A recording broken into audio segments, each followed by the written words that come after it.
Hello, and welcome to a new episode and a new season of the Burning Questions series by Fantasy Football Scout. In this series, Pras and I, Sonaldo, talk about the key hot topics for the week. It's been a minute. It's been a long summer off, and we're back for the new season. Cannot be more excited. Pras, how are you doing? I'm very well, and I've been around, man. I've been doing videos with the other Andy. You tell me, how's your summer been? It's been fantastic. I mean, I've had a lot of work on my hands, and FPL gets intense at times, so it was nice to sort of take the summer off. But I feel refreshed and really ready to go and get the season going. Also, very nervous because I do want to do well this season. So much to talk about today, Pros. How about yourself?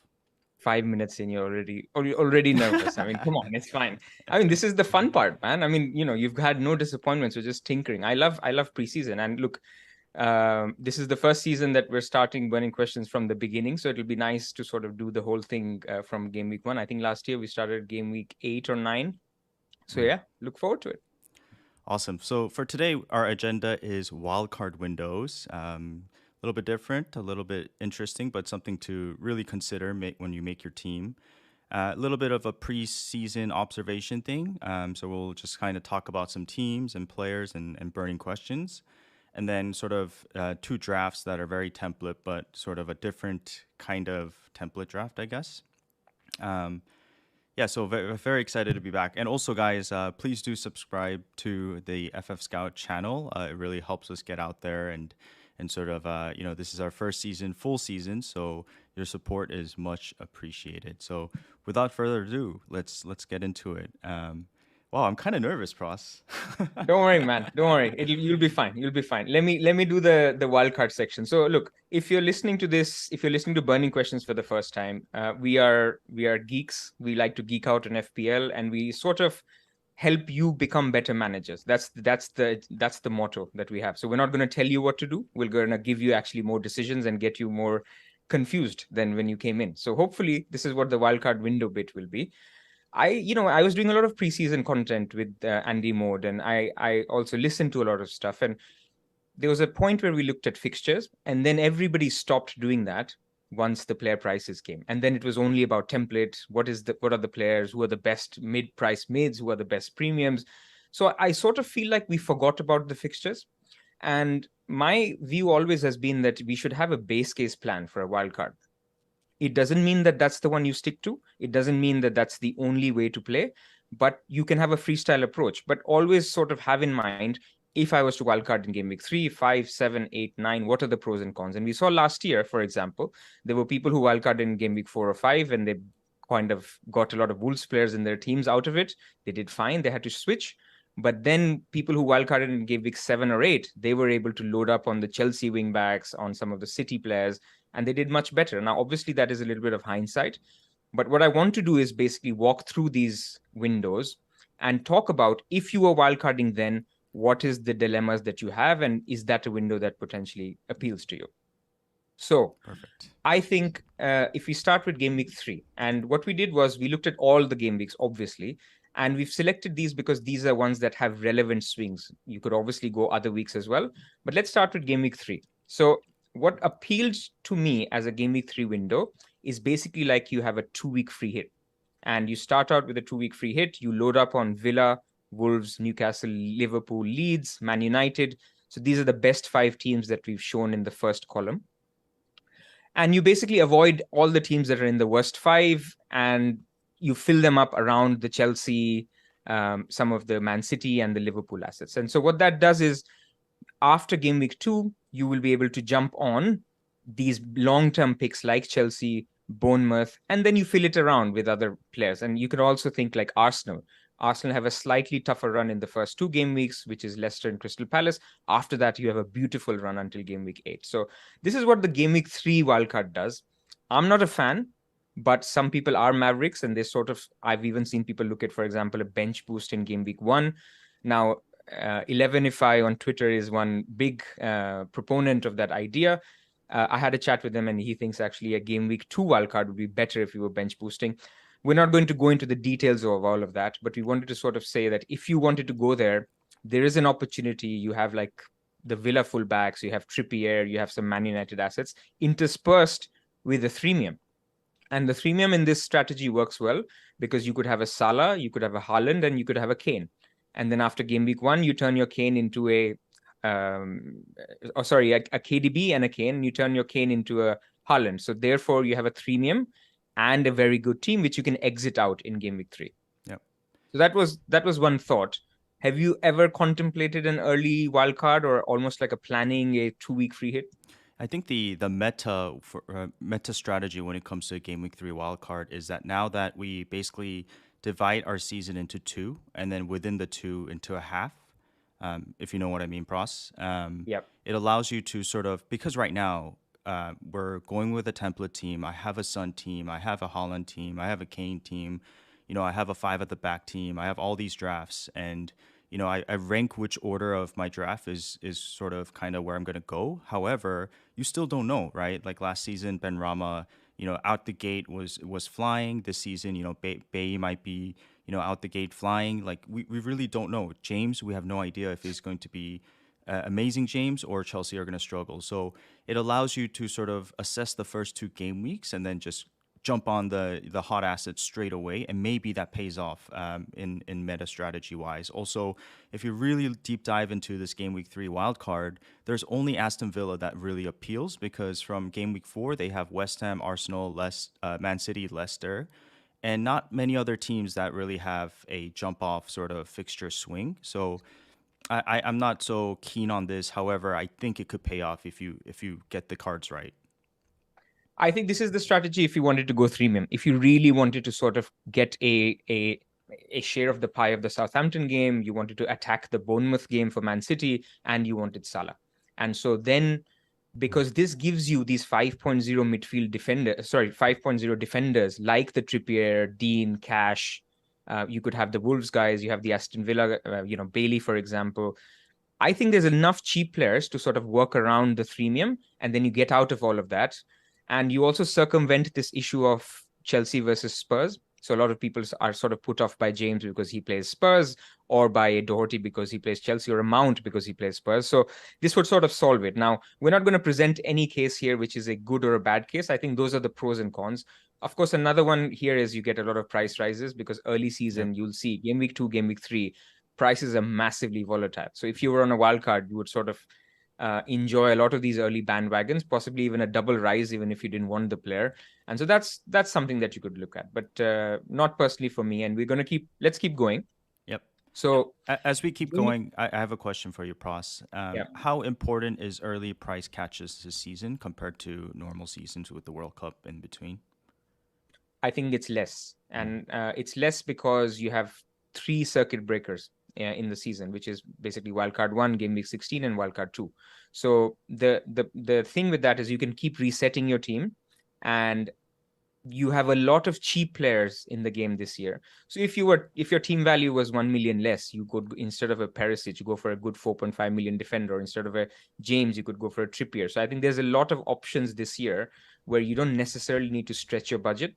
The budget could come into play if people are looking at a 3 premium structure in the second half of the season. But I think we'll come to when we discuss our drafts, because a lot of good teams have good fixtures, you will have long-term glue players. You're not going to sell Robertson in game week 2 just because you think that, Doherty is having a price rise. You will sort of stick it out with Robertson. So I think a more patient approach could work better this year, because the bandwagons may not be worth jumping onto because your glue guys are still glue for a reason. And just for the newer players into FPL, the reason why people are very keen, there's some managers that are really obsessed about price rises and price falls, whereas some managers are less into it. And one of the reasons why managers are into it is because of the fact that later in the season, whether you wild card or free hit, or you use one of your cards, it really helps get that extra premium asset into your team. But as Pras mentioned, this season he believes that it's going to be less important. Yeah, and the other thing is early season until game week 4, which brings us nicely onto our next slide, which is the game week 5 wildcard. Until game week 4, there is no midweek games for the big teams. There's obviously Carabao Cup for the non-top 6 teams, but for the top 6 teams, they have no midweek games until game week 4. So that brings us to our next window, which is game week 5. You could say that I'm going to target a lot of these rotation-prone players like a Doherty, Perisic, some of the City mids, even a Haaland, you could argue, because before game week 4, you have free midweek, so you sort of expect the players to continue playing, and then game week 5 is a midweek game week. Game week 6 comes right after that, 3 days later, and then you have Champions League starting. So you could say I'm going to do an early wildcard, look at this window of 4, and in this window of 4, the teams with the best fixtures are Arsenal, Villa, Liverpool, Chelsea, and Wolves. And if you actually look at the Twitter template, it is Arsenal, Villa, Liverpool, Chelsea, and Wolves. The only team not here is City, and City are also number 6 on the ticker, so not number 5. So this is a good window, I think. And let me discuss the pros and cons here. You could use this window to get on Wolves players and then just get off them, because you don't need Wolves for a longer period. Wolves' good fixtures are only for the first 6 game weeks.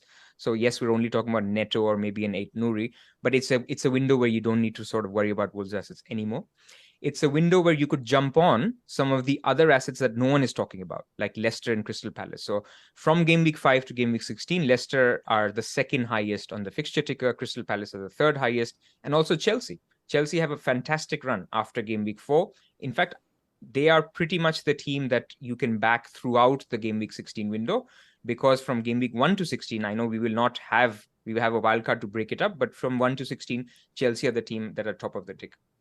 The issue with the game week 4 wild card is that look who are the 3 teams who are at the bottom of the fixture ticker.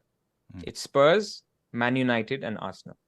So the problem is, even if you will never not have any Arsenal players or Spurs players, or you may actually start to reduce. But why would you get off Arsenal when they have another block of 4 game weeks that are nice? Why would you get off a Perisic if you think they're looking, he's looking nailed?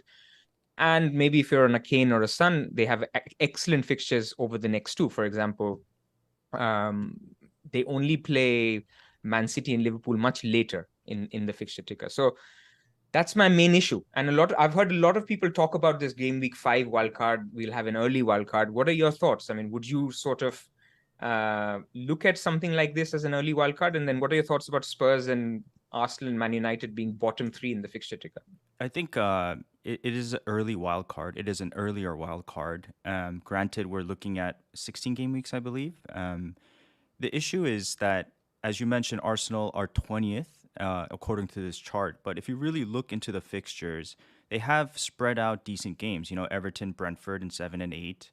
Leeds in 11, 13, 14, Southampton, Nottingham Forest. So it's not like they're bad, fixtures. They still have good fixtures. So the only thing I can think of in terms of hopping off these assets, it's you're trying to wildcard into the better, or like you might start with Martinelli and realize he's not the one, and you might want Saka, for example. So I guess that you could hop on to the better assets on those better teams, but as you mentioned, Pras, you're probably not going to jump off the Arsenal assets. Yeah, and I think this wildcard window might be popular if the template breaks, right? There's a lot of high-owned players like Jesus, like Perisic, Haaland, Salah, the Liverpool guys. And so if something goes wrong, like Son and Kane both go mad, or basically Jesus blanks first 2 game weeks and Arsenal assets don't look as appealing, I think then this is the window where people will just say, okay, look, we got it wrong. The prices are dropping like a stone for my whole team. And so this is a window where people can keep in mind, but look what you're sort of getting into. So what you'll be doing in this window is you'll be reshuffling. You'll be probably going from Robertson to a Diaz or a Nunez. You will be basically going from a Haaland to a Foden or a Grealish or a double defense. You'll be going from a 2 premium to a 3 premium or something like that, if you see what I mean. We're not suggesting here that you'll sell Salah for Vardy just because they're top of the ticker. What we're suggesting is that you'll have to rejig the whole team, and who are the popular players will not be the popular players in game week 4 wildcard. So I'll leave it there. It's not my favorite window because of the biggest issue here, which is that the transfer window is still open. And well, two issues. Transfer window is still open and underlying data is not there yet. And I think you will see this with burning questions. We will rely less in the first few game weeks on data and more on the eye test, because everything is changing. Every week we're finding stuff out. Look at Community Shield. You're going to talk about what we found with how Robertson is playing, how Nunes impacts Diaz's heat map where he plays when Nunes is on versus where Firmino is on. So it's things like that you will see, and that then feeds into the model. So models actually take longer to catch up. And in the initial weeks, the advantage is watching the games, kind of doing an analysis on your team and seeing what works better than just looking at shots in the box for the first game week, for example. So that's something to keep in mind. And by game week 4, I fear that we may not have that. So game week 5 wildcard is also potentially one where you actually pull the trigger, but you find out, like Wolves last year, that the data was there, but it was not clear enough, and I made a mistake, and I backed some teams that I shouldn't have. Yeah. And just the point about transfer window not being finished. Leicester's up there from game week 5 to 16th, but it looks like Madison might be possibly moving to Spurs as well. So there's a lot going on, and I'm reading the comments, and there's a lot of people asking me about my curtain pros, as well as in my team reveal video. A lot of the comments are about this curtain. Literally, if I open it, it's just like my bedroom. But next week, I'll do a reveal and sort of decorate the background. I don't know what I'm going to put up yet, but I think it's time to get rid of this and upgrade the Burning Questions background moving forward. All right, fair enough. Okay, let's go to the next window. Yep. Game week 6. So game week 6 is an appealing window simply because it's the post-transfer window wildcard. So once you've sort of have the dust settled on, have City bought a left back, has Maddison moved, have Newcastle done any business, because they're looking everywhere. They're looking at Bowen, they're looking at Maddison. Essentially, they made a 40 million bid, like you play Championship Manager and you have a transfer budget and you just bid the same amount on many players. So that's what Newcastle have been doing.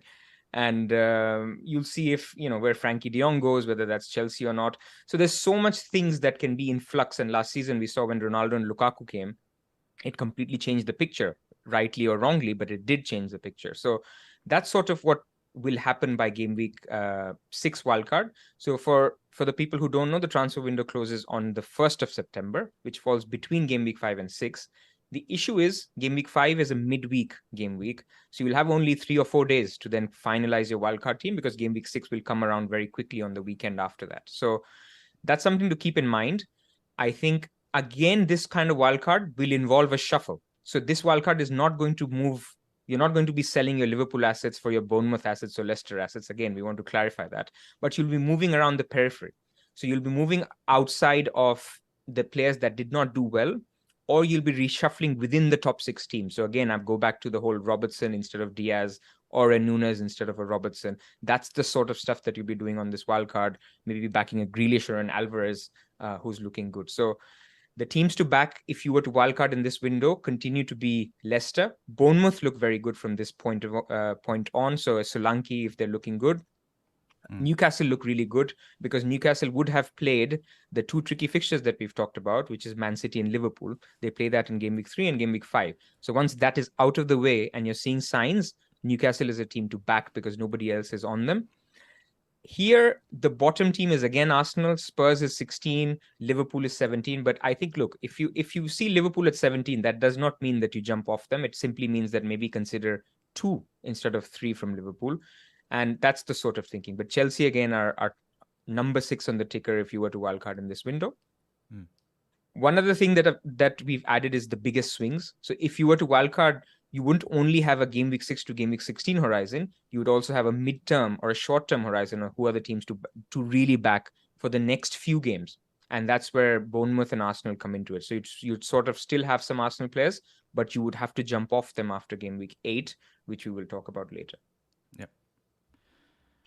I still don't think by this point there will be enough underlying data. I think by 7 or 8 wildcard, that's when you start to see it. But any other comments on this one? No, I was just going to say I'd rather keep my comments till 7, because 7 is when it starts to get more interesting. Okay. So let's go to game week 7.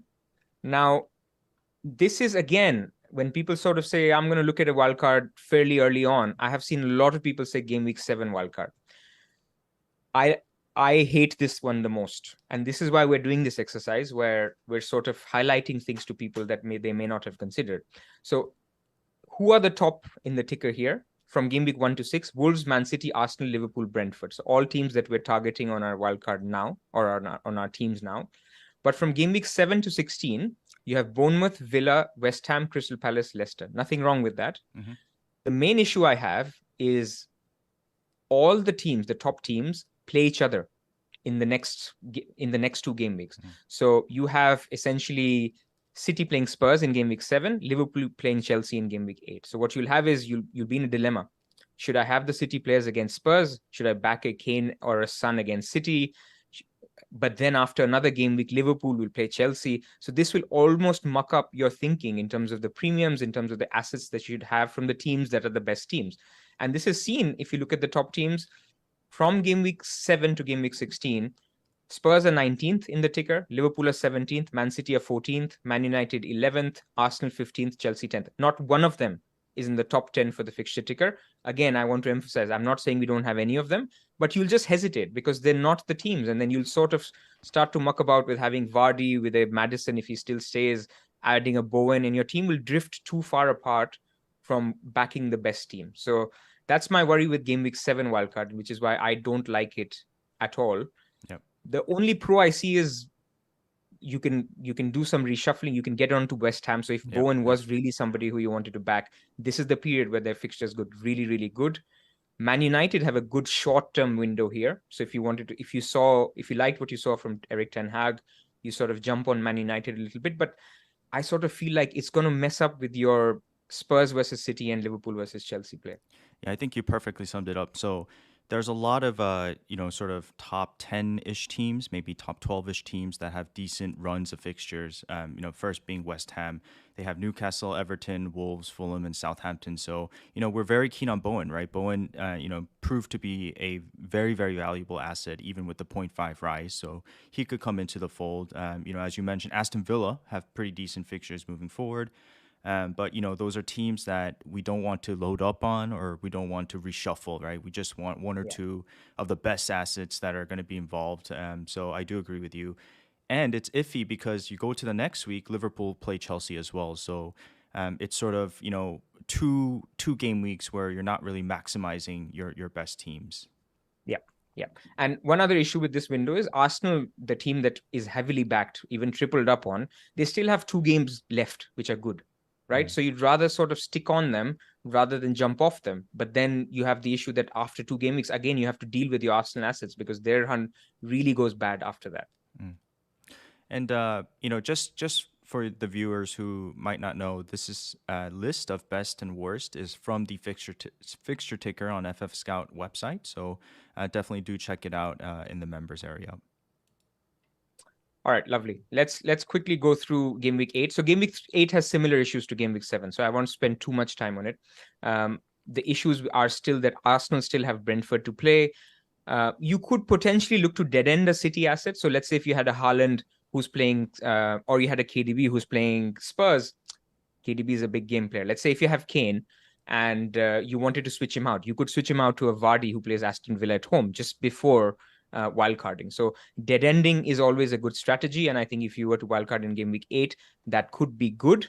However, you would be stuck with your Arsenal players. You'd have to get rid of them because after Brentford, their run is bad. And Liverpool are not great after this either. So this is where you probably won't triple up on Liverpool, which is not a great thing.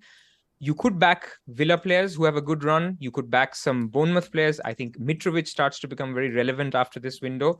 But again, this is not my favorite window. 7 and 8 have similar issues. And the question in the chat is a very good one. Leo is good, has asked, when am I wildcarding then? And that's the next one, which we will come to, which is the game week 9 wildcard. If you switch to that, and I'll tell you, this is already a popular window, right? So this is not any revolutionary analysis. But what we're trying to tell you is if you wait it out till game week 9, then there are merits to it. And we'll talk about this chart in detail. But sometimes you'll feel in game week 3 or 4 that, my team needs a wild card. Maybe I should just play the wild card because I have a game week 16 unlimited transfers. A lot of people have mentioned this. We're looking for an early wild card. But I'm here to tell you that it would be worth waiting for game week 9. And these are the reasons why. You have on the ticker, the best 5 teams until game week 8. So game week 1 to game week 8 are Arsenal, Brighton, Man City, Brentford, and Leeds. But Liverpool are 6th, Chelsea are 7th, Spurs are 9th.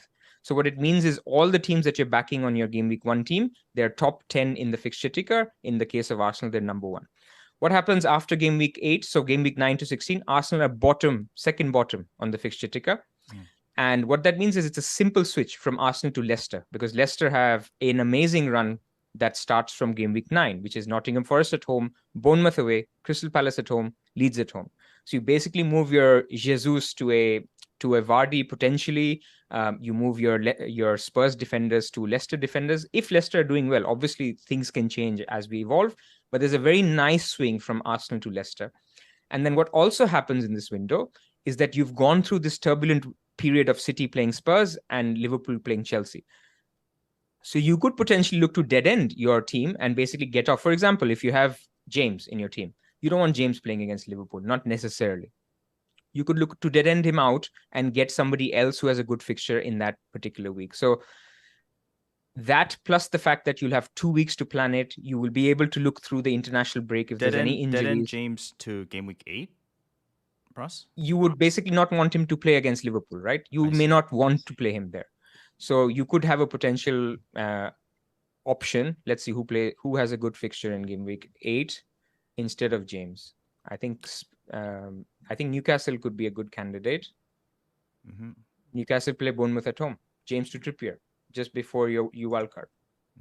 So those are options that you can have, and you're basically trying to circumvent this fixture issue with game week 7 and 8, where all the top 4 teams play each other. And then you get out all your Arsenal players, and instead you fill in with Leicester, Fulham, some cheap enablers that may emerge by that time. Yeah, what do you think? Is that a window that appeals? Yeah, I'm just a little confused on the James one, because starting game week 9, Chelsea's fixtures are pretty decent. So yeah, you would get James back, so you dead end him. Got you. Get him out in game week 8 for Trippier, and then on wildcard you obviously target Chelsea. Yeah. Chelsea are number 5 on the fixture ticker. Got you. Also, I think you missed the point about, or maybe not emphasized it, but Spurs going from game week 9 have really decent fixtures all the way to 16. So it might be a good chance to possibly switch up the premiums, or maybe that's the time you go for the double in Perisic and Doherty. I like the game week 9 fixture as well. It's just it seems like you're waiting quite a bit, whereas it sounds like everybody wants to sort of move fast. And there's some caveats here, right? Arsenal to Leicester. Leicester is no Arsenal, right? So it's a little bit iffy. For example, if Maddison moves on, you just never know how strong this team's going to be. I'm actually very worried about Leicester this season. So also, it's just sometimes when you're patient, you lose opportunities early on, especially the 3rd, 4th, 5th, 6th wild card. So strategically, maybe this seems great on the chart, and I do agree with you, Pras, about all your points, but it's about being not flexible but adaptable, because after a few game weeks, you might be realizing that oh crap, my team is so far behind the new template or the new meta, and missing out on many opportunities.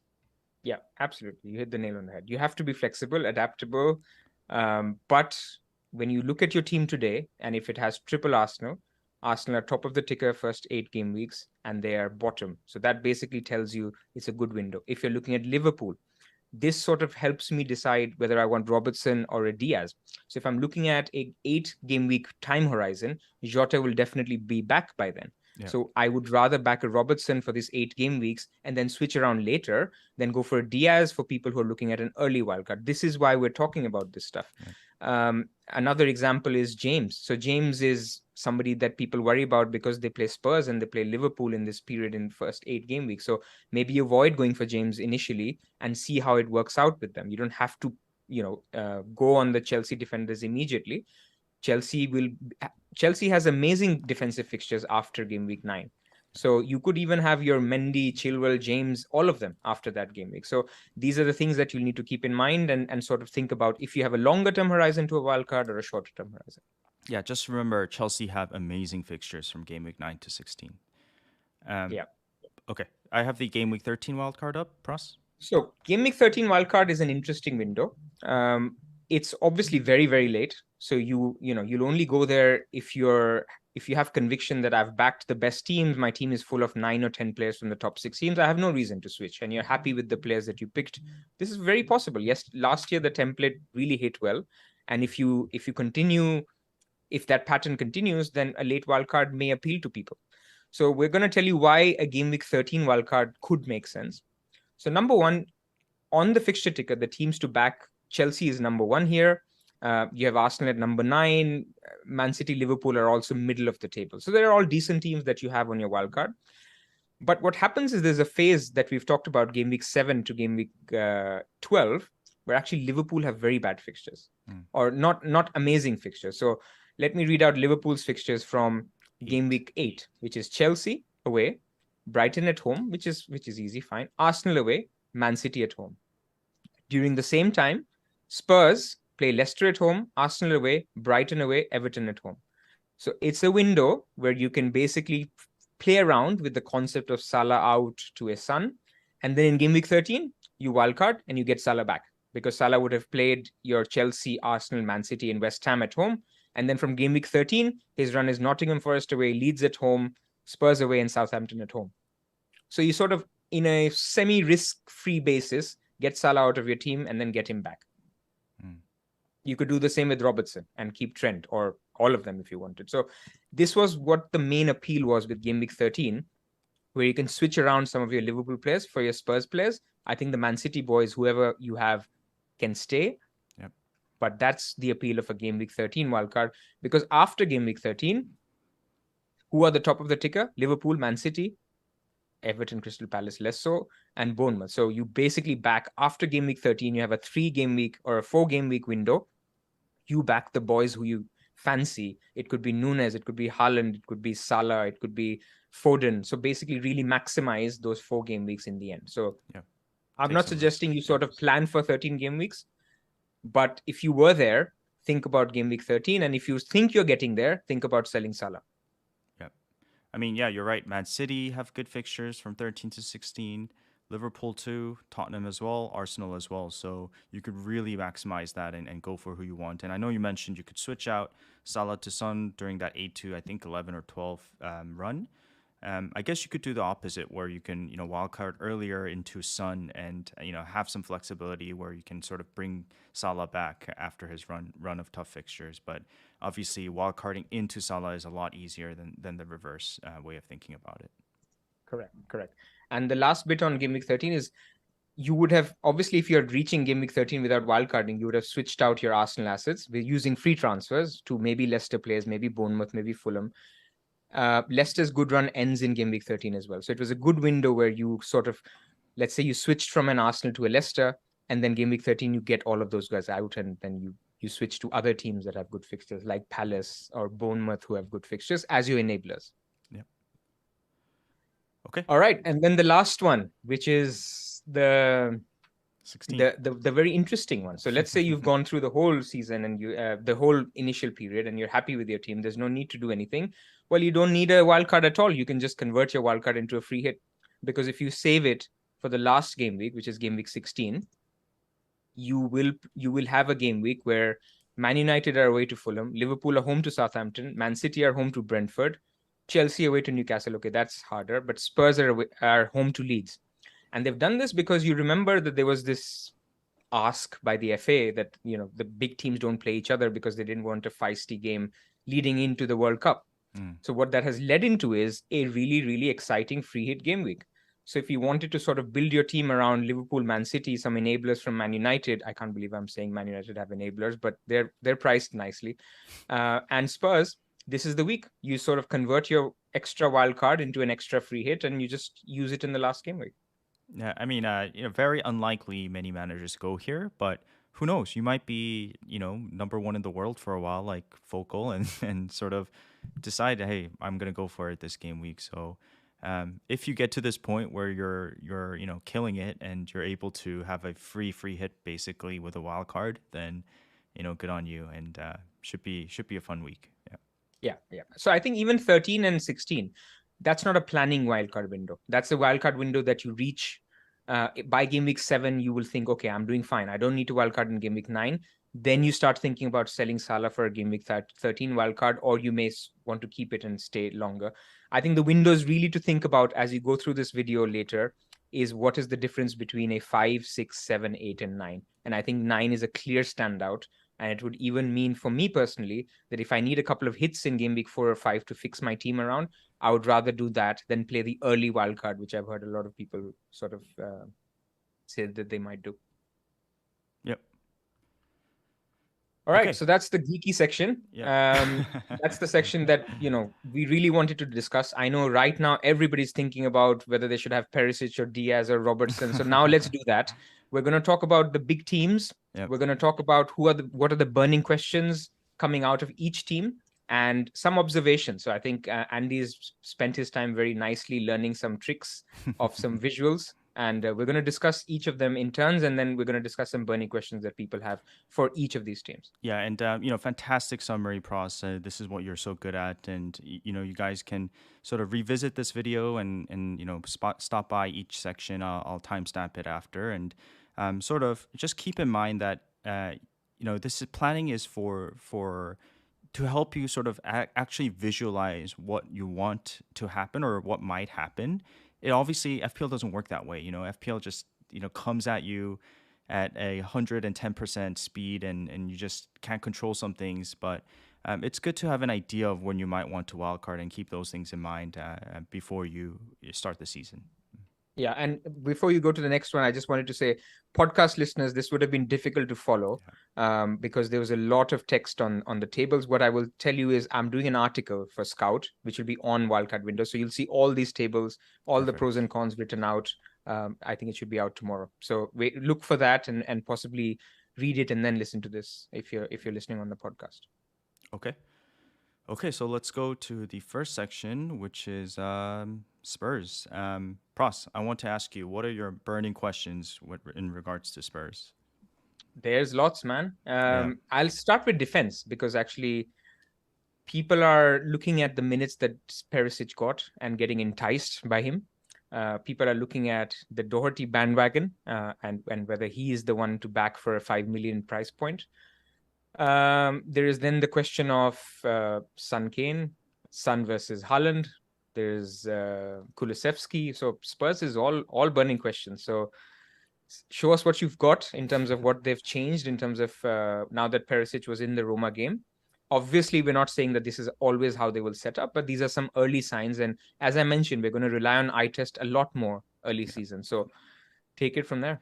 Yeah, so basically, this is sort of just a one game breakdown, so it doesn't mean much. But I thought it was a good game to break down, which is the Roma game. The reason being, the Roma game is the type of game that Conte struggles, especially struggled last season. And Mourinho, as you know, is a counter-attacking coach who likes to sit back and defend and make sure his wingbacks are playing back. When Son was playing under Mourinho, he was the left wingback for a while. So this is what he does. He's good at locking out teams and then countering them. So Conte struggled, and this Roma test was a very good test because it was also sort of Champions League environment, right? Overseas, different country. So what I saw was sort of why I think Perisic is going to be a key member, and as a result, Doherty as well. But Doherty is more of a wait and watch. The comments that Conte made after the game was basically saying that they're both fit enough, but they're not fit enough, if you know what I mean. They're sort of getting back into rhythm. They have had long injury terms, especially Doherty. He was finding his form and groove, and then very unfortunate injury towards the latter part of the season. And basically Conte is suggesting that they can play, but they're not playing at the level that he wants them to play at. So for me, it kind of convinces me that I can go for Perisic because I do think that he's going to want to play Perisic early on. He's going to want to make him, get some minutes before Champions League swings by, I think game week 5. So that's kind of the reasoning I have. In this Roma game, I hope this visual is working, guys, but this is what happens with Spurs. When teams sit back, Spurs are unable to get the ball from the back to the mid to the front line. You could also play the long ball, but you get caught here and there. So a lot of times you'll just see this pattern of play, right? Not to interrupt you, but I don't think there's anything on the screen. Oh, it doesn't work. Can the chat tell us? Do you see any visuals on the screen? This is not good.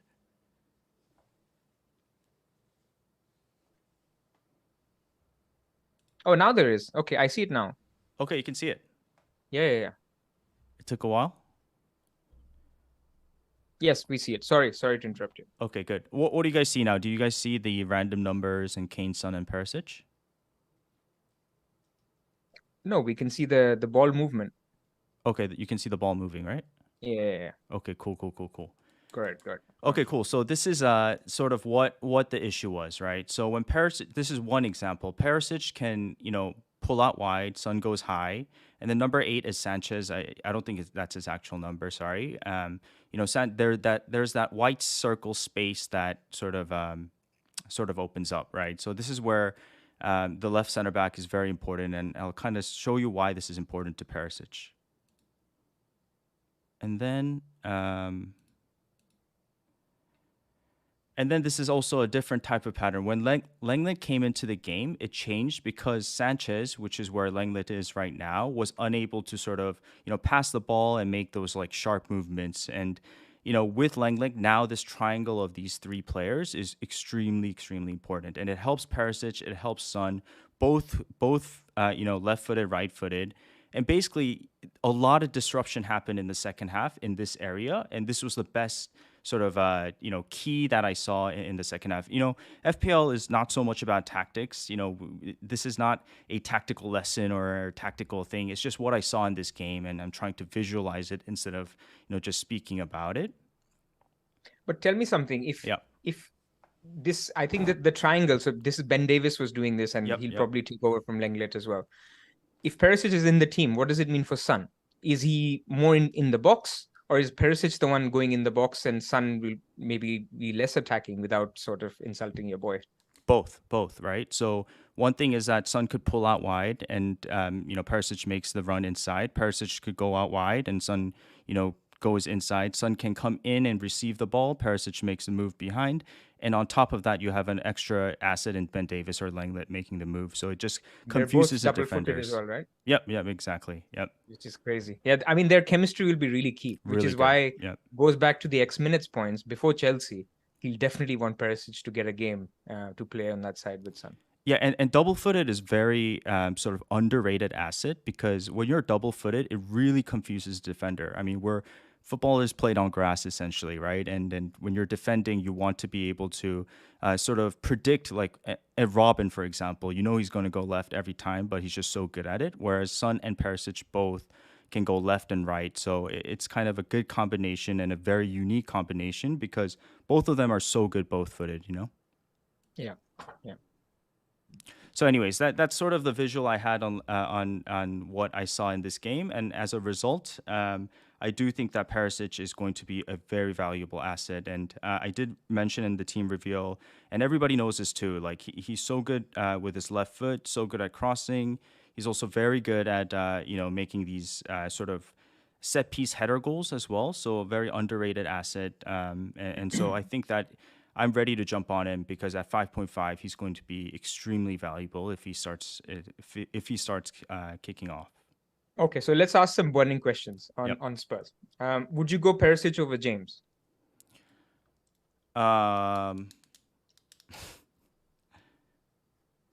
Let's say people, some people have an issue with 5 at the back, and while I don't particularly understand it, but it is what it is. They want to pick one because they have Cancelo, they have Robertson, they have Trent. So who would you pick, James or Perisic? I think I would pick James. I think James is the safer pick, just because of minutes. Because I have James and I'm taking a risk on Perisic a little bit because I think he's going to get 65, 70 minutes. But Sessegnon is a pretty decent backup, a backup that at least Conte can trust. So it's just sort of a gamble in terms of, how ready he actually is because we really don't know. So I would wait into sort of the press conferences. But if they were both fit, I would go Perisic for sure. Well, they are both fit. The question is, where does James play? So James has a really good fixture against Everton with the Calvert-Lewin being out. So you can expect him to maybe get a clean sheet. And if he plays on the right wing, he can get anything. But then he plays Spurs. But then also Perisic plays Chelsea on the other hand. So it's really about that first fixture. Do you fancy a James versus... And then game week 3, you can obviously jump on and off either. But I'm a little torn on that one. I think going for a James initially is the safer pick, but Perisic is the explosive pick. So if you wanted to sort of get your 0.5 out, I think Perisic is safe for the first 3-4 game weeks. And in those 3-4 game weeks, he's playing Southampton at home, Nottingham Forest away, Wolves at home. And even the Chelsea game, I mean, it's fine. I mean, both will play 5 at the back potentially. So it's not, they may even cancel each other out. So it's not the worst fixture for defenders. Yeah. Do you have Perisic in your team, Pras? I have Perisic in my team and not James at the moment. So that's we will come to it. But I may have Perisic and James, because for me, the biggest issue is I can't fit all the defenders I want. I mean, the people I'm scared of, even in a 5 of back at the back, are the defenders. Yeah. So let's move on to other Spurs issues. So tell me about Doherty. Yeah. There is a little bit of a Doherty bandwagon emerging. So I see him in a lot of teams. The 5 million price bracket is amazing, right? Even though they may not be in our teams now, I can guarantee you a lot of 5 million defenders are going to be bandwagons in the first 4 game weeks. I can think, again, from the top of my head, you've got Doherty, you've got Trippier, you've got Zinchenko, Gabriel, you've got Cucurella, especially if he moves to Chelsea. You've got Dean and Cash, you've got Walker. It's an amazing spot. So Trippier as well. Any one of these guys could become great. In Walker's case, glue guys, or in other cases like Trippier or Doherty, like explosive guys who can get a 15-pointer in any game week. So what are your thoughts on starting with Doherty? Yeah. I don't think you would start with Doherty, but I think Doherty, maybe in the short term, maybe in the midterm, becomes a very, very viable asset and someone I'm very keen on, possibly even doubling up on Perisic and Doherty.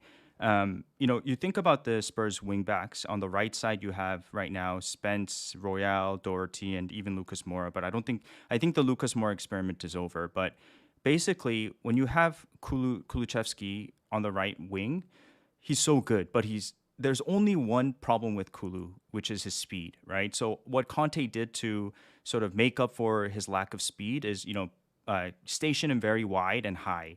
And there's nobody good enough to cross it from the right except Kulusevski, which is why he's so stationed wide. And let's say that you have guys like Spence and Royale. They can make the overlapping run because they're fast enough, which is why Royale was kept being tested by Conte, but he can't cross the ball to save his life, right? Doherty is not the best crosser, but he's a decent crosser. But remember last year, Pros, when Doherty was going off, where was he making those crosses and passes from? From like the center of the pitch, right? So Kulu's pushing out wide, and he's making those inside runs. So he's essentially an inside wingback, sort of like Zinchenko at Arsenal.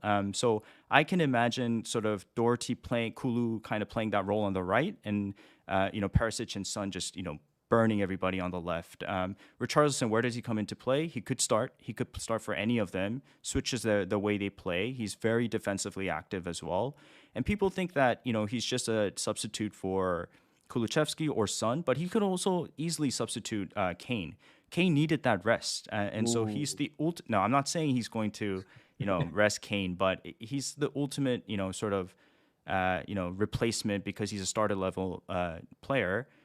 Essentially, I think that Doherty at 5.0 could become a huge steal in FPL. Yeah. Okay, I hear you. Look, I'm less. So, firstly, shout out to the Wire boys yesterday. So, Pranal did a stream with James from Planet FPL, who's obviously the Spurs guru. And so he was saying on Doherty that he could be the one that sort of doesn't come on. So if Perisic doesn't start, he'll 100% come on. My fear with Doherty is we're already going with really cheap benches, right? I mean, that's my draft anyway. And I feel like I don't want to have this extra dilemma where I have a Doherty coming on. I could easily go for a Trippier to start off with for the first 2 game weeks, who has decent first 2 game weeks, and then decide who I want. Do I want the Doherty because he's looking like he's starting, or do I want to switch to a Walker because City haven't signed anybody, and so on and so forth for all the 5 million, or if Cucurella has moved? That's the first thought. The second thought is Perisic is a Conte signing. Doherty is not. So one thing I didn't like is he's still trying stuff. He was trying Lucas Moura on the right wing back. Now, if he was so satisfied with Doherty, you wouldn't really be trying out these things. So that sort of worries me a little bit as well. Now, it could be nothing. It could be just the fact that Richarlison will play more minutes on the right wing. He's trying to find a role for Lucas Moura. But it just sort of puts me off a little bit. But I have no doubt that there is explosive potential with Doherty. I mean, you saw what he did last season between game week 28 and game week 32, I think. Absolutely smashed it. So I don't hate it, but personally, I don't think it's a risk I will take. I don't think that I disagree with you, Pros. The fact that Perisic is a Conte signing, 100% agree with that. But Spence, for example, the comments Conte made was he's a club signing, not my signing. Fair, Yeah, yeah. but what other option do they have? They have Ruel and Doherty. So who did Conte Or trust? Lucas Moura. Lucas Moura. Lucas Moura. Who did Conte trust the most last season, at least in the right wing back role, was Doherty. So Yeah, yeah. regardless of it, being his signing, I do think that if he becomes starter, if he becomes part of that starting 11, it's his place to lose.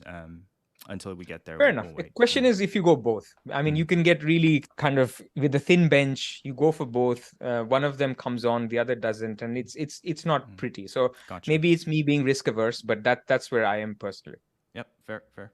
We'll do Haaland versus Kane when we come to our drafts, right? So let's leave that for later. There are some interesting game theories that we want to discuss on Haaland versus Kane. Yep. Do you want to move to the next team? Yeah. We'll quickly do. Many people are aware of how Liverpool play, but I just wanted to highlight why I think I'm going to go Robbo over Diaz, and this pattern. Basically, Liverpool, we all know, is a pressing team and one of the best pressing teams in the world. But last season, just to bring this up, Liverpool. So last season, this is available on FF Scout. Chances created from the left, 33%. Chances from the center, 29%. Chances created from the right, 38%. And before Salah got injured, it was above 40%. So a lot of their chances created and attacking come from the right. And when Salah got injured, you saw sort of a shift in movement where Robbo became a very, very attacking asset, and they started creating a lot from the left as well. And last season, prior to the African Cup of Nations, Liverpool had a total of 50 goals in the Premier League, in which Salah was involved in 48% of attacking returns, not goals, but goals and assists. So very, very heavily involved in the attack. So basically, I wanted to highlight that, we all have Salah, we all have Trent, it's obvious, but a lot of their play goes through this three triangle: Henderson, Salah, and Trent. So to highlight this, what happens is there are ways in which they attack this trio. Sometimes Salah pulls out wide, Henderson makes a space in, and you always see Trent in this space, sort of behind where he's left alone. Community Shield as well. He scored, if you remember, I think Thiago crossed it across and Salah received it, and Trent was wide open, and it was like a little deflection shot, but that's kind of where Trent kind of is always open. Same thing here where Salah cuts inside, Henderson goes wide, and Trent is always finding this space sort of right behind. And so what happens is that this space we saw, especially in the Community Shield, was Robbo's island and sort of where he was left alone. And a lot of times you'll see as the play is continuously zoned to the right and focus on the right, Salah 48% goal involvement. It leaves a lot of space on the left, and you'll see Trent sort of make that diagonal cross and make Robbo wide open. But in the Community Shield, I saw something a little bit different, where actually Robbo was even higher up than Diaz, and so I think the reason being is because it was Man City, where Man City are more attacking and sort of like to have the ball, and they're more adventurous, so that exploited a lot of space behind Diaz, but. Against the weaker teams, you'll see this pattern of play where they can't break down a defense, and you'll see Diaz cut it inside, and Robbo will always be open for this cross pass, and hopefully crosses in. I just like the position that Robbo is in, and I just know how good of a player he is. Plus the clean sheets on top of that, it's such a safe and strong pick in my opinion. And Diaz, I just have a gut feeling that he's not going to be able to create these hauls, if you know what I mean. I feel like, Jota comes into the picture soon. This is very dangerous. I know I'm going to get a lot of slack for it, but it's just a gut feeling that I feel like I like Robbo more than Diaz. Look, my perspective on Robbo versus Diaz is they're similar. In terms of expected value, if you look at any of the platforms, Review, Scout, They have similar expected value over the next 8 game weeks. It comes down to minutes and reliability. So I think for Robertson, and by the way, Robertson is also cheaper, 0.5 or 1 million, however you want to look at it in terms of structure. But you with Robertson, you have a glue guy for 8 game weeks, and you don't need to worry about it unless he's injured. With Diaz, you're constantly worrying about if Nunes plays, and this is again, we're basing it off just whatever 30 minutes that Nunes got the other day. When Nunes plays, he was the one who was hogging up it was not a Firmino type play where he was the one who was doing all the dirty work and Diaz and Salah were doing the attacking. With Nunes, he'll be the one who's front, and Diaz could provide the width because Salah is not going to. So in that case, I worry about Diaz's potential. This is obviously based on 30 minutes, I repeat. Yeah. But I don't want to be worrying about that. And the second thing is Jota. Jota is far away right now from coming back, but far away means game week 4, game week 5. From game week 4, as we mentioned in the wildcard windows, midweek games come in thick and fast. Can I rely on a Robertson to play every week? Pretty much. Obviously not 100%, but pretty much. But Diaz, I'm still not sure. Maybe Carvalho comes in. Maybe Jota is back. So I think Diaz is a very good pick. I think Robertson is a slightly better pick. That's where I am. Fair. I agree with you. I think Robbo is the better pick for me for now. But where are you on Nunes? There was a little bit of a bandwagon on Nunes as well after the Community Shield. Yeah, I really like Darwin. I think if he locks up that starting spot, I think it's still Bobby's place to lose. Just because it's one of those team things where Klopp wants to keep the chemistry and he wants to make every player feel important and sort of Bobby's been a key cognate of that team for a long time. So I don't I might be wrong here, but I don't see it a easy kind of hey, Darwin, this is your starting spot sort of thing. He has to sort of keep proving himself. So I think there is risk, but at 9.0, he can become a extremely valuable explosive asset. And I can't remember where I heard this, but it's not about comparing a 9.0 Darwin to a 7.0 Robertson. It's about comparing a 9.0 with a 5.0 defender versus a 7.0 Robertson with a cheaper striker, which is with Baker. Lack. So shout out to above average. Shout out Baker. So that made perfect sense to me, basically, right? So Darwin's something to think about, but we're gonna be loaded up on 3 Liverpool assets, so it won't be easy to maneuver that move. Yeah. One other thing on Diaz. So a lot of people sort of think about Diaz as the 8 million price bracket, right? Who they can sort of jump off if something emerges. So I get it. There's a little bit of a price point advantage to Diaz. But my counter to that is if you're going to jump off Diaz and you move to a Mount or a Foden or whoever, you're losing a third Liverpool slot in a fixture run where they're the top of the ticker or the top 5 in the ticker. So yes, you have that flexibility, but you're giving up for that flexibility, the ability to have a third Liverpool constantly throughout this great fixture run. So if you're happy with that, if you're happy with shifting from a Diaz to a Foden, but not owning a Robertson, fair enough.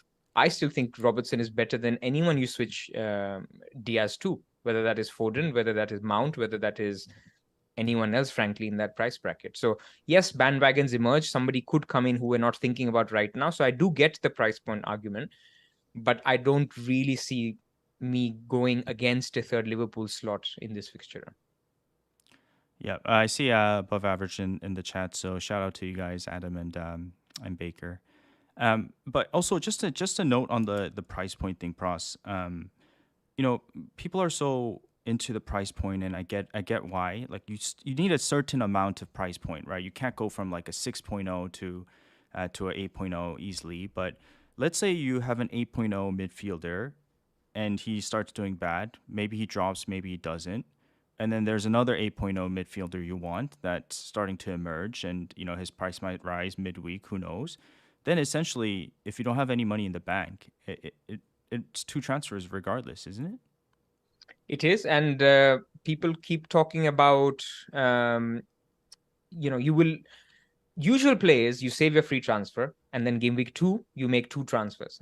Game week 3 you make 2 transfers. So in that case, yeah, you can just move 2 players around. So you can move your Robertson to a Diaz then if you really feel that that's the play.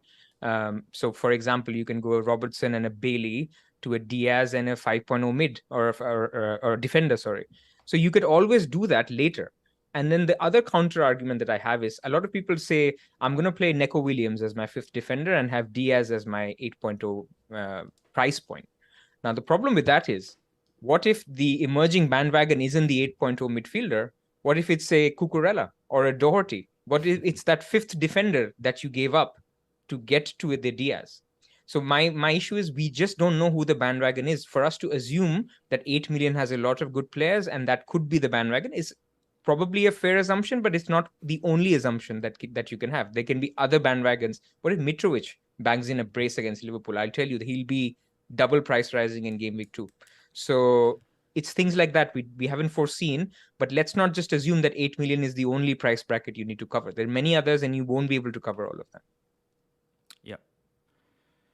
Okay. I do have an Arsenal section, but I think we can skip it because Arsenal is we're all. Let's just discuss some burning questions on Arsenal. So Martinelli, I think we both agree he's a gift. ESR is injured, so you sort of are on him. You'll see my draft. I don't have Martinelli. Yep. And that'll be one which I will talk about when I come to my draft because I've gone Saka instead.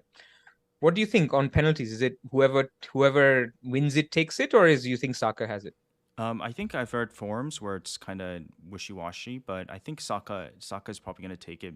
Have you read that Jesus might take it as well? Yes, Jesus. No, I have not heard. He's really bad at them. So I've, obviously because Saka won it, he took it in preseason. And before that, Martinelli had done the same thing. So we don't know. We don't know who's on it. But for me, the geek in me is basically thinking that if whoever is winning it is taking them, then we're losing one fantasy assist from Arsenal's attack every time. Because normally, if Saka is fouled and Jesus takes the penalty, then you get an assist for Saka as well. But in that case, you won't. But apart from that, look, I think most of us are tripling up. I think there is some sense to doing that given their fixtures in the first leg. But my question to you is, have you thought about not committing to the third Arsenal? So I see Ramsdale in a lot of drafts. I have Ramsdale right now, but he's more like a filler. I'm not yet convinced on who the third Arsenal should be because you may want to basically go for a White if you think that, Tomiyasu is not coming back or White is there to stay as the 4.5 and he'll just continue to play on the right, or Saliba if he's looking really good. So that 4.5 defender could unlock more budget in midfield. Or maybe you want triple attack. I mean, they play Bournemouth and Fulham, I think, in game week 3 and game week 4. Yeah. You wouldn't mind how they're looking. You wouldn't mind a triple up in their attack. So by committing to a Ramsdale, you're shutting that out. Do you think that has merit, or you think you just back the Arsenal defense? Yeah, I get it. I think one of the reasons why I'm very hesitant to go to a White is just because there's just so much value in the 5.0s and 5.5 wingbacks that I want to be maximizing those positions. And so, for example, obviously you could do 5 wingbacks, but you could also do 4 and have a Neco Williams in there and save a lot of money there. But I really like the look of Ramsdale. I think Ramsdale is proving to be probably my best keeper option between 4.5 and 5 and even Ederson. I think that he can match or just be right behind Ederson because Ramsdale's fixtures for the first 7-8 is really, really decent. And if you really look into it and sort of assess whether you think it's going to be a clean sheet or not, when you look at the 4.5s, Raya and Sanchez don't give me confidence at all. And the season is one of those seasons where you can pay a little bit more and sort of take the chance and see if you can maximize the first 7 or 8 fixtures before your wild card. Yeah. Actually, now that you're talking about keepers, I see a lot of excitement because Iverson has come in at 4.0, the Leicester keeper. So now Leicester have 2 4.0 keepers. Yeah. If you started with both, you'd have a Leicester starting keeper for 4.0. But the problem is that there are rumors that they're in talks with Newcastle for Dubravka or Darlow or others. Yeah. So you will get stuck if they buy another keeper who is not Iverson or Ward, and then you sort of have to make a keeper transfer. That's the catch. But I think if you know that Ward is starting game week 1, what I do like is a Ward and a Sanchez rotation. So Sanchez plays Man United game week 1, but Ward plays Brentford. So you start with Ward, and then later if they buy anybody else, doesn't matter. You let Ward sit on your bench. And then you have Sanchez, who has very good fixtures from game week 2 to game week 8, which is again going back to the wildcard discussion on if your wildcard window is until game week 8, then Brighton is a very backable team for that fixture run. So my one comment is I'm actually thinking about downgrading Ramsdale to a Sanchez and a Ward combination, and that could kind of help me use that 0.5 somewhere else. So potentially, in my draft, and we'll come to it, a Bailey to a Neto later. So it's something to think about, but please don't fall for the trap of Ward and Iverson. I see that in the chat. You will be stuck once they sign a keeper. If they don't, you get lucky, but if they do, then you're stuck. Yeah, it's also Leicester with a couple tough fixtures early on. So yeah, you might have saved price points, but how much are you actually you're losing opportunity costs. So I'm not so keen on having two 4.0 keepers. All right, Man United. I think we don't have to sort of go too long on them. I'm a little bit cold. I've seen people looking at Rashford and Martial. Now, there's a couple of issues. Number one, Ronaldo is not looking to leave anytime soon. So the saga may continue. It may go on till game week 3 or 4. I think there is enough confidence that the game week 1 team will be Rashford on the left, Martial up top, and Sancho on the right. Dalot should be the backable 4.5 defender. So these are the guys who you should be looking at. But I don't have confidence in the team because after game week 1, you never know. Ronaldo starts the next game week for Martial. You don't know if Martial moves to the left or Rashford starts instead. Sancho, there's a risk that he missed the last preseason game because he was ill. For me, I think right now you just wait and watch. They have Liverpool in game week 3. Let them play Liverpool. Let's see how they're coming out of that. They're so cheap that you will be able to get to them. So even if Rashford, goes crazy, his price rises another couple of points, 6.7 million for Rashford would be a steal. So you don't have to you don't have to burn your hands by entering a bandwagon in anticipation. Just jump on it when you get there. Yeah, I mean, just preseason is the results don't matter in the end, right? It's just seeing it's part of the process. And what I've noticed is Diego Dalot is doing very well. Sanchez looked very well. I know he's ill now, and Martial looks like he's sort of on a revenge tour. But we've seen this revenge tour mode multiple times, so I do agree with you. You have to wait and watch, and maybe Bruno comes into the fold this season. Who knows, right? So.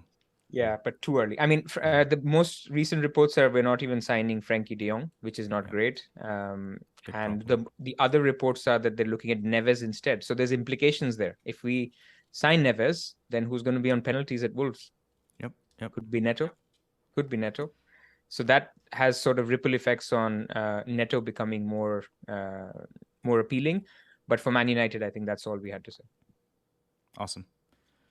Who did we leave out? Top 6. I think Chelsea City. We discussed a little bit with James. I think Chilwell is a no touch right now, given his preseason minutes. What do you think of Mount and Sterling for Chelsea? Yeah, good. I don't think Sterling is viable yet. He's just too expensive.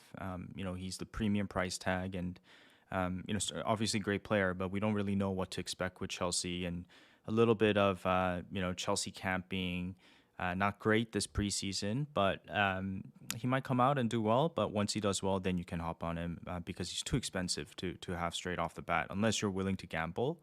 But I think Mount is such a safe pick, very under the radar type of pick. And last season he was, tagging along with the points. And I think in the preseason game, I can't remember which game it was, I was sort of watching for Mount's positioning. And he's involved, but he's not the final pass to the goal type of, he obviously has assists in him, but a lot of times he was sort of the pass to assist type of playmaker. I think he was dropping a little deeper, so I'm not so keen on Mount straight off the bat. But if you go for him, I can see why. He's going to be a steady Eddie. So in fact, if I was talking to Late Riser, he shared his latest draft today where he has Sterling and he has Doherty, no Robertson. Oh, wow. So basically. What he's done is in the template, you have Robertson and Mount. He's gone Robertson down to Doherty and Mount up to Sterling. So it's basically like, your steady Eddie, Mount and Robertson. If you put them on steroids, they become Doherty and Sterling. So that's basically what those are. And I don't hate it because Sterling has two advantages. One, he's playing number 9. They have a fluid system, but he was the furthest forward alongside Havertz and Mount. Number two, it's a nice awkward price point, but it also concentrates your funds towards one position. So if later, for example, he doesn't have a Robertson, he wants to move to a Nunes, he can do that very quickly. Or Yeah. if he wants to look at another, a Bowen after game week 1, after he plays Man City, has a good run, you have that funds in one place. And it's not really that bad like a freemium where it restricts your rest of the team. All he's doing is basically downgrading a Robertson. So I would have a lot of panic attacks if I did it, but I can see why some managers like Late Riser, other people who are more maverick than me, and I'm not afraid to admit that.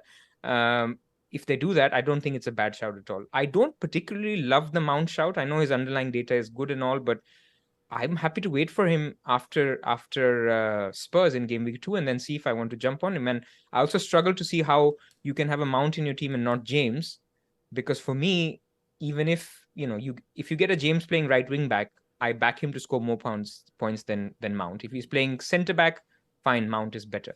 Yeah, and So yeah, just a note on the Sterling is that if you think about Chelsea, they have great runners, right? They have Havertz, Pulisic. I'm forgetting right now. Great runners, right? Mount, People, Ziyech. people who can run and sort of receive the ball, but they don't really have a sort of direct type of attacker. Maybe Ziyech is the one that can get get past the defender, but he's too slow, right? So Sterling is sort of like the perfect signing for Chelsea on that left side, and it's going to be a key attacking pattern for Chelsea. He's the one that can and get across a defender, and wow, I'm struggling with my words here, but yeah, I think he's one to watch and very exciting to watch. And if they sign Frankie, it would break my heart, obviously, and Man United fans' hearts. But there is talk that they're looking at Frankie De Jong, and he would sort of also um, add another engine to sort of unleash the runners. And I think Sterling would benefit a lot. So it's a decent one. It won't be in the template, but it's one that you can back. But there's so many good players that even if you go off template, there's not a lot of terrible picks, and I think Sterling is a good pick as well. Yep. Okay. Quickly, should we do what Haaland does to City, or should we just move to the teams? I think on City right now it's pretty clear cut, right? I mean, it's either Haaland or Kane, so or maybe or nobody. What we saw in the Community Shield is people were backing Grealish and Mahrez as the two starters because they had the most preseason minutes. But when Foden came on, he looked amazing. When Alvarez came on, he looked amazing. Foden was the best player in City. So that has sort of thrown the whole thing out of whack in terms of who would be the starter, because it could be Foden on the left, Alvarez on the right. It could be Grealish on the left, Foden on the right, Mahrez on the right, Foden on the left. It could be any combination, or even Alvarez starting. I don't know. So that has sort of thrown out all the mids. But there is an opportunity if you had only two Man City slots and you had an 8 million slot like a Mount or a Saka that you'll see with my draft, that you could sort of say, okay, Bournemouth game week 2, I like Foden again, and Foden is looking good, and he should be the guy who gets another start because Pep rewards good players if they're playing well. You can jump on that. So I think game week 1, there's no Man City mid that I would say you get on. And you sort of decide between Haaland and Kane separately as a separate discussion. That's not a City discussion. That's a strategy discussion, which we will have. And then Walker. What do you think about Walker? No, I'm not so keen on Walker. I think he's good. I think he's probably a better asset than maybe even Laporte when he returns. But Laporte has those bullet headers because he's essentially used to be a true right back, right? And now he's playing that RCB type of role. But yeah, I think he's okay. 5.0. You can probably slot it in, get a couple clean sheets, maybe the occasional, long ball shot that he has in his arsenal, but he doesn't, get you many attacking returns, so I wouldn't be too. But you don't need it. I mean, if you look at the first 8 game weeks, Man City are here for expected clean sheets or expected points for defenders. Then it's Liverpool after 1 tier. Then there's a drop to, I think, Arsenal, who are third. So you are basically backing Man City to get 5 or 6 clean sheets in the first 8 game weeks. And that's not bad for a 5 million defender. Now, the issue with Walker is they're still quite aggressively looking at a left back. and they want a left-sided player or a left-footed defender. So Cucurella is looking like he's out of reach, but they're still looking at others. So you end up going for a Walker and they sign somebody else. All right. It's a little bit of a risk. I have a burning question. Would you go Walker or Trippier? For now, I would go Trippier for sure, because Trippier has the better first two fixtures. But after game week 2, so in game week 3, I'm open to going for a Walker if I see that Man City is making no progress on a left back. But he will be competing against all these other interesting 5 million options. Okay, fair.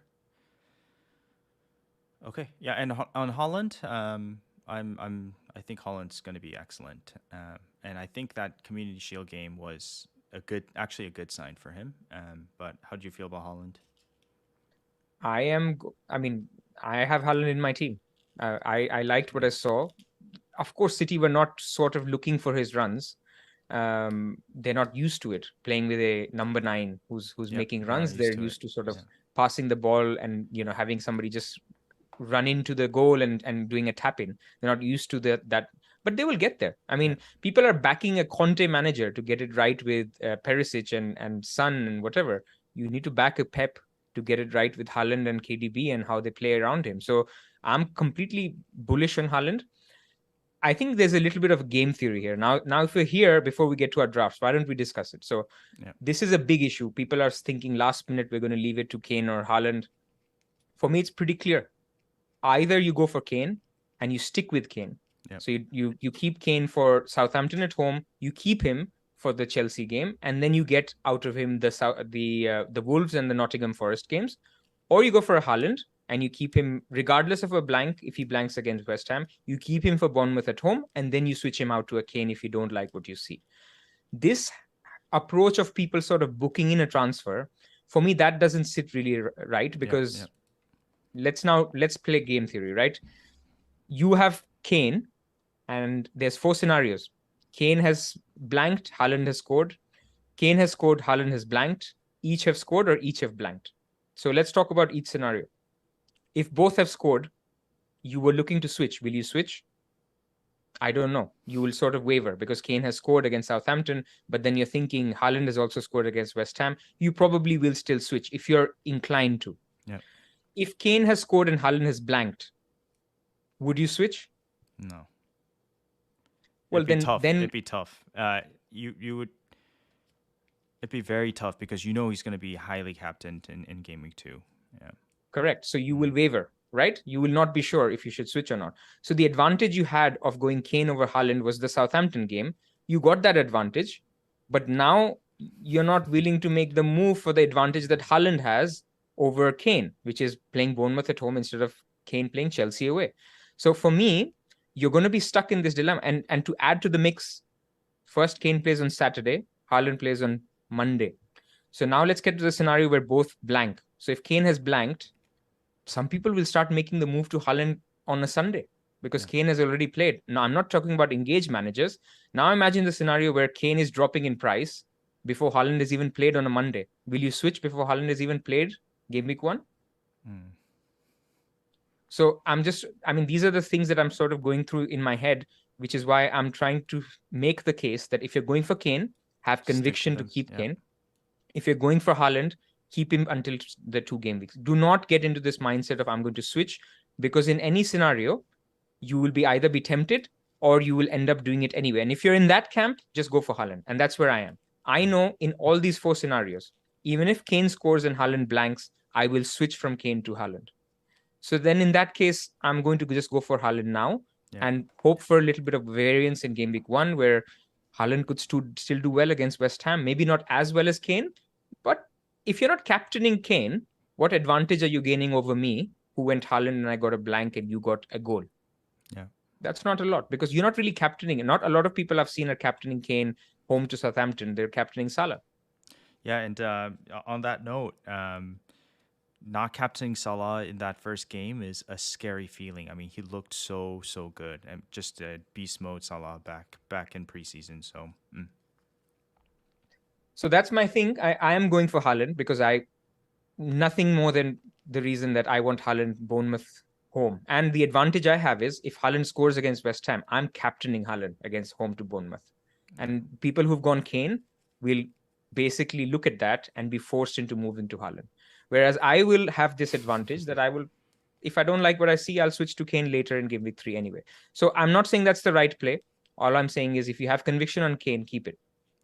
How about this scenario where it's a 2 not a 3 and you ignore Kane and Holland, and you go for a possibly Son or KDB, right? Because you could make that move, or not make that move in the same scenario as Holland and Kane. Do one of those guys excite you at all? They do. They do. I don't think there's anything wrong with a Son or a KDB. Usually, Son gets all less love than Kane. Always happens, and Son has to do a lot more to convince people. Even though he used to be cheaper this year, he's more expensive. So there's slightly more logic. So going back to the James chat with on the wire yesterday, James said, "Look, Kane will score more goals, but Son will score more FPL points." That was the summary, which is not unfair. Because Son does get clean sheet points. He does get one extra point for a goal, countered by Kane's penalties. But Kane is just a little bit cheaper. And, Haaland is such an explosive option that people are going for a Kane as a route to Haaland. And they're afraid that what happens if Haaland scores a hat trick against West Ham. So that's sort of why I can see why people are going more Kane than a Son to start off with. Yeah, as A plus mentions, I'm asking for a friend, because Yes, I you think I can go started. Son, man. You Yeah, can go Son. I started both of the last 2 seasons with Sun, and I you know it sucks that I'm even debating this, right? Like, because I've already shown you a yeah, route to get Sun, man. So yeah, wait for your game week 8 window. Look, yeah, there's yeah. nothing wrong with going for. I already showed a game week 3 wildcard window where you could go for a Sun and a Kane, or a Son and a Haaland and a Salah draft. You could do that, and that could be one route. But look, let's close out this Haaland versus Kane discussion. So like in the chat says, the question is, will Kane outscore Haaland by more than 4 points? And he's saying that because you will spend 4 points on the transfer. But I think it's more complicated than that. If Kane outscores Haaland by 4 points, but if Haaland has got 1 goal and Kane has got 2 goals, I think you will still want to make the switch. Or in certain cases, if Kane has only got 1 goal, which is a penalty, you will maybe hesitate to doing that. The other point is, what is the value of a free transfer? For me, I pretty much always save my free transfer after game week 1, so that in game week 2, once I've had 2 game weeks of data, information, eye test, I will then make a mini wildcard of 2 or 3 transfers, so potentially a -4, change it around. Maybe I don't see what I was thinking about Arsenal that I thought initially. Maybe Chelsea are still amazing in defense and we were being all, naive, ignoring their defenders. So I don't want to lose that value and be taking a -8 in game week 2 just because I had a Kane to Haaland switch in my mind. Some people are more hits averse, so fair play to them. But I feel like a difference between a -4 and a -8 is more than just a 4 points. It's a psychological change as well. If you go with Kane in game week 1, you should commit to captaining him. Would you agree, Pros? Not necessarily. You have to captain the player you think will score the most goals. And if you think Salah Salah has got an insane record against promoted teams in game week 1. So why would you back against him? What I'm talking about is commitment to hold him beyond game week 2. I don't think you have to commit to captain him. But yeah, because there is less commitment to captain him, I'm using that to my advantage as a Haaland owner to say, what is my damage if Kane scores and Haaland doesn't score in game week 1? Yep. Okay, let's go to the drafts. Sure. Okay, we basically have very similar drafts, so it's kind of a little bit of a, I guess, variance in the draft, or little difference in the draft is very minimal. One has James, one doesn't.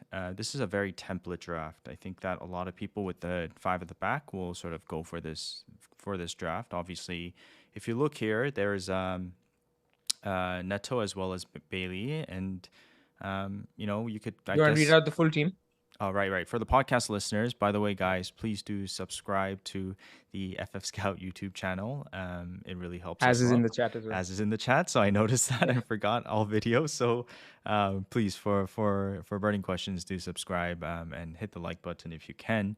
For our podcast listeners, we have for this is the first draft. We have Ramsdale in goal, five at the back: Trent, Robertson, Cancelo, James, and Perisic. In the midfield, we have three of Salah, Martinelli, and Bailey. And then up top, we have Jesus and Haaland.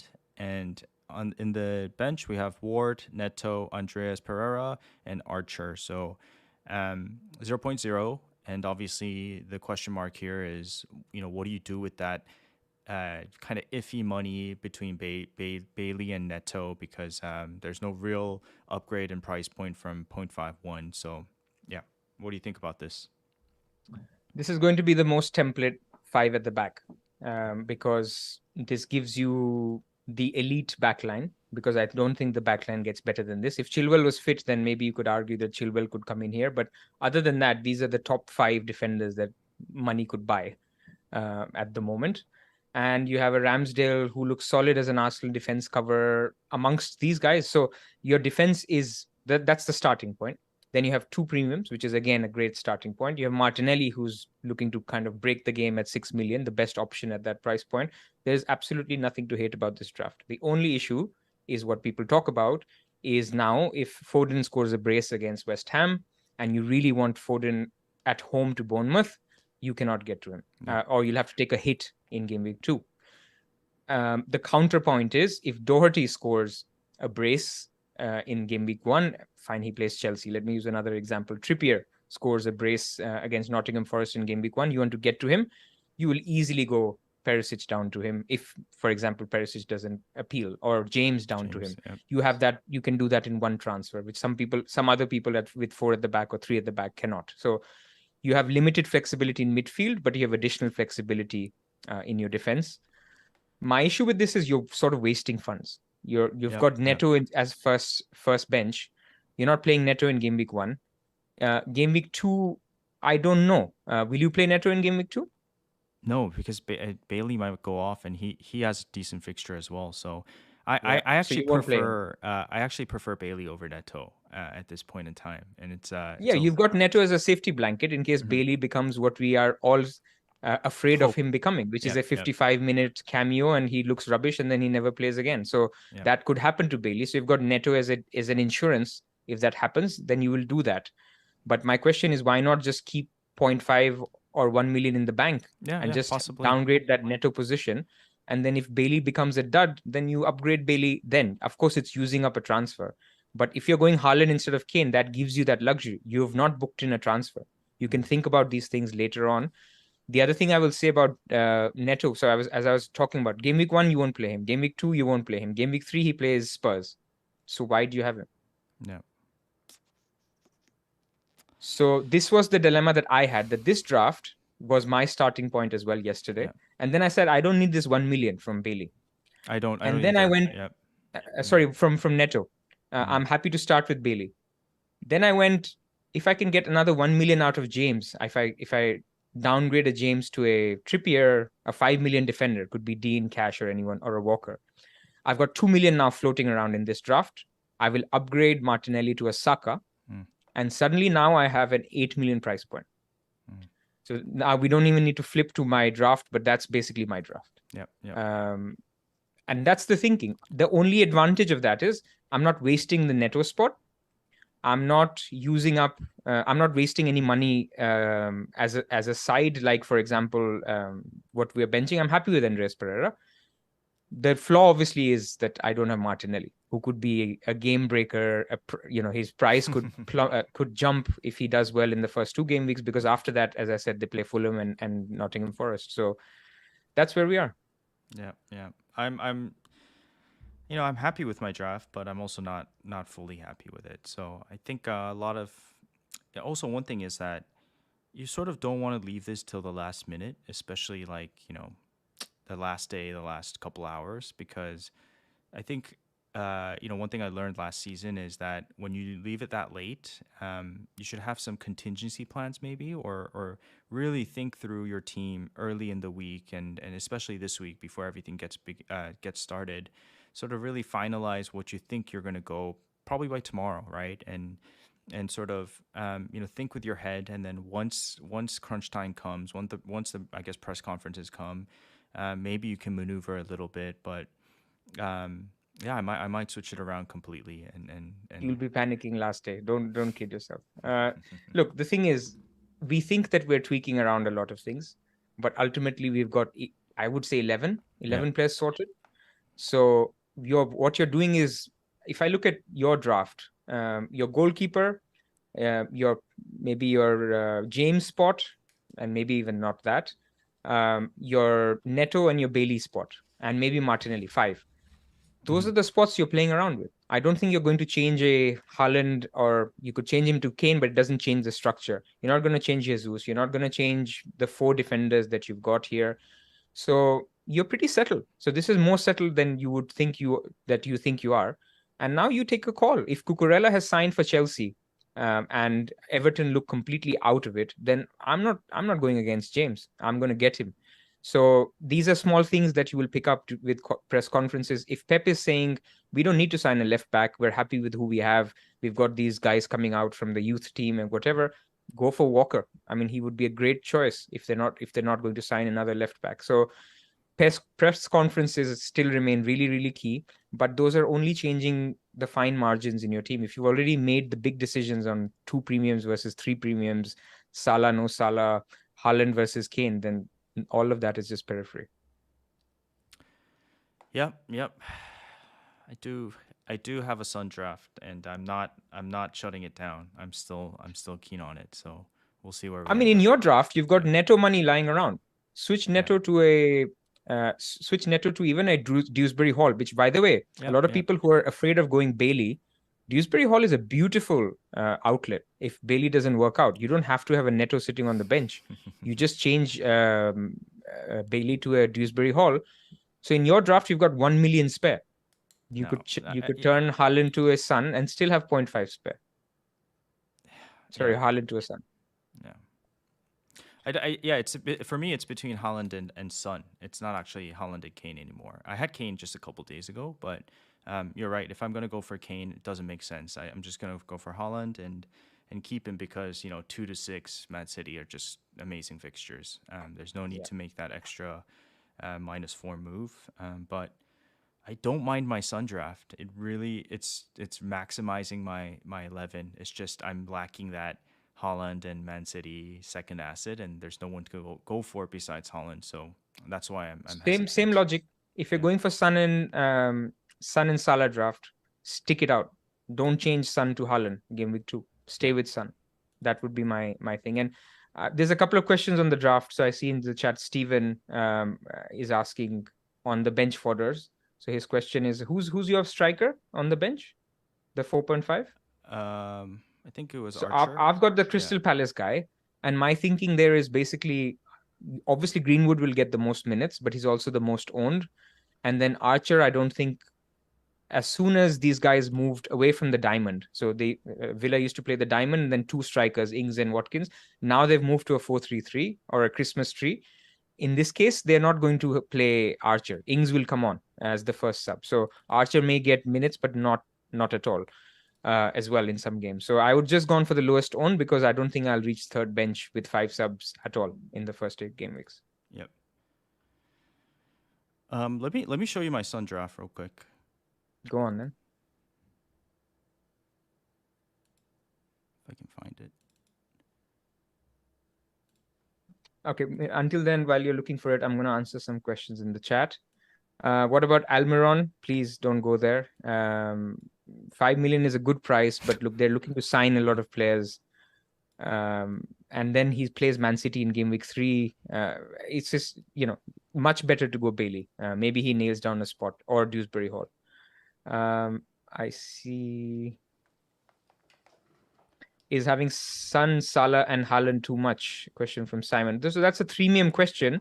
I Yep. don't think there's anything wrong with freemium. There were 2 issues with freemium that I had initially, which were that you were going to sacrifice an 8 million mid spot, and you were going to sacrifice a 4th premium defender. Cancelo. I Yeah. think now that Chilwell isn't in the game anymore, or at least not in game week 1, you could look at going for more 5 million defenders. You could look for no 8 million midfielder and potentially squeeze one in. But when you do that, always compare, can I go Son plus, or let me say, can I go Kane plus a 5 million defender versus a Jesus plus a Saka? And I think that's where always people come back with, if you're not captaining them, might as well go for the mid-price bids. Yeah. So, Pros, I have the Sun draft here. You could do Sun to KDB in case things go wrong, and because as we talked about, Sun is the very expensive player. You could just downgrade him easily and upgrade one of I guess Greenwood or Archer up to Holland as well. So there it is two transfers. You can do it, but yeah. If you're going for Son, you pick him for Nottingham Forest and for Wolves at home and for Southampton at home. Yeah. Don't try to do hokey cokey. You won't be able to do it because you'll have other problems. Other things will come up. The transfer window is still open. That would be my recommendation. I think Az is on a Son and Haaland draft as well. Sorry, Son and Salah draft. I've not seen it, Is but he? I Nice. gather from some of the things he's been saying.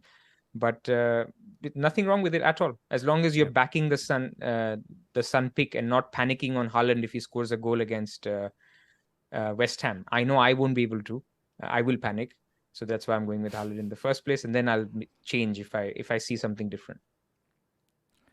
Last question, I think let's take from Vial, who's asking for best pick at 8 million. So what's your ranking for the 8 million midfielders? I don't really have a ranking, but maybe Diaz or Saka would be first choice. Saka for me would be first. Now that you have the threat from Jota and the Nunes X minutes looking better, I think Saka has gone number one. But the problem is you have Martinelli. With Diaz, we've discussed him. The problem is Robertson. Number three would be Mount. Yeah. Or Foden. Foden maybe. Foden, depending on how he looks against West Ham. But Foden would be number three. Mount would be number four. Kulusevski number five. I guess that's where we are. Yeah. Kulu's a but great... all these guys have an alternative. Yeah, they all have problems. Yeah. Kulusevski, we just don't know how. Richarlison is no joke, right? He's Everton's best player, so. Look, I think Conte has said enough that he thinks Kulu, Son, and Kane are the top three. But yes, they will come on. There is a theory, there's a pro Kulusevski theory, which is to say that if the game is easy and it's won, then it's Son who will come out for Richarlison. Yeah. If the game is tough and they're still kind of grinding, then Kulusevski will come off for Richarlison and Son will stay. Or maybe they're chasing the game. So see, if in the easy games he's getting more minutes, that may not be that bad. But yeah, he's not the top of my list. Yeah, but even then, it's Son's still getting probably like 75, 80 minutes at the least. So, the 8 million bracket in my draft.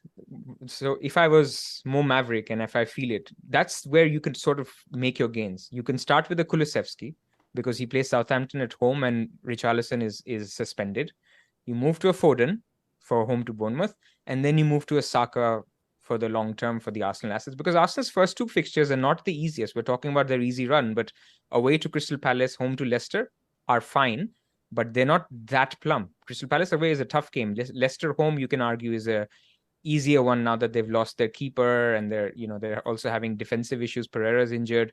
So you could argue that could be all right, but that could be a strategy as well. Yeah. Just to summarize the 8.0s, I think no. What am I thinking? No doubt, Saka is the best option. I have so many good memories in isolation. But if Martinelli didn't exist, then if Jesus didn't sign, Saka would be 50% plus owned. But with that being said, the guy that I would really want is probably Foden. Just so exciting as a pick, and at any point, especially for game week 2.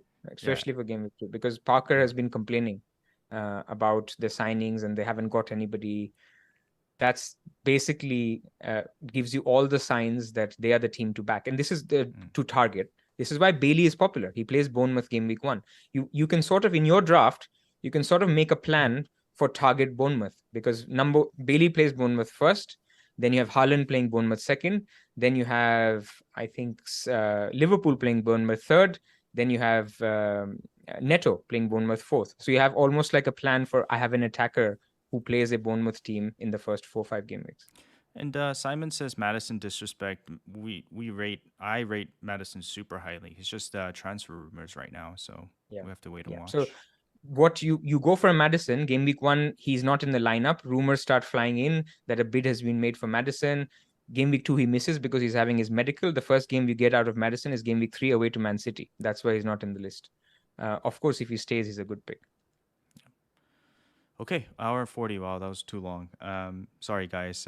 We'll keep it under 20 minutes as we first said No way. when we No, did look, I think going forward, the first 4-5 game weeks, yeah.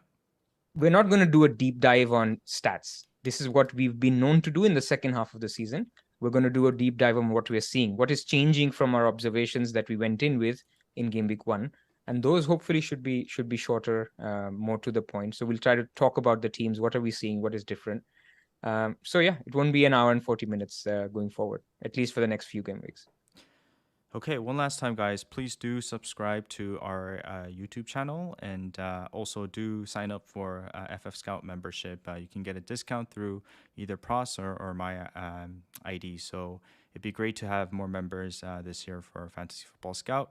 It's been a very nervous and also fun episode coming back. I do mean it. I was actually quite nervous today, but once You were we'll fine. do a couple more episodes, I'm sure we'll be back in full flow, and we'll do sort of a catch up next week with after game week 1, see how it goes. I'll probably do a team reveal soon on Twitter or something, and let's get it going, Pros. Yep. Good luck, everyone. We've got 48 hours to go, a little bit more. But also shout out to Fest. I will be at the Fest if anyone is coming in London. It's on Friday, 4 p.m. So yeah, come and say hello if you're there. Yep. Okay. Thank you, guys. Thank you. Bye.